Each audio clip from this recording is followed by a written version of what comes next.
నీవు నాకు చాలయ్యా.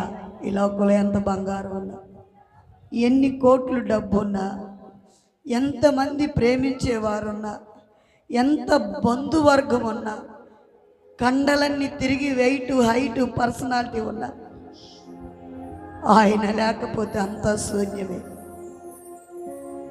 కొండంతగా బలమున్నా అది నీకు సాటి రాదండి. యేసయ్యతో సాటి రాదు.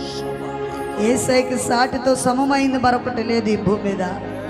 ఆయన ఒక్కడే సర్వశక్తి కలిగిన దేవుడు. ఆయన ఒక్కడే తప్పించడానికి సమర్థుడు నీ జీవితాన్ని. ఆయన మాత్రమే నిన్ను రక్షించడానికి అర్హత కలిగిన దేవుడు. ఆయన మాత్రమే నీ పాపాలు క్షమించగలిగిన సామర్థ్యం కలిగిన దేవుడు. ఆయనలోనే శాంతి సమాధానం. ప్రియ సహోదరి సహోదరుడా, ఈ ఉదయకాలం మీ మనసులు తెరిచి హృదయాలు తెరిచి ప్రభువుని ఆరాధించండి. ప్రేమంతా ఆయనే, ఆయనే ప్రేమామయ.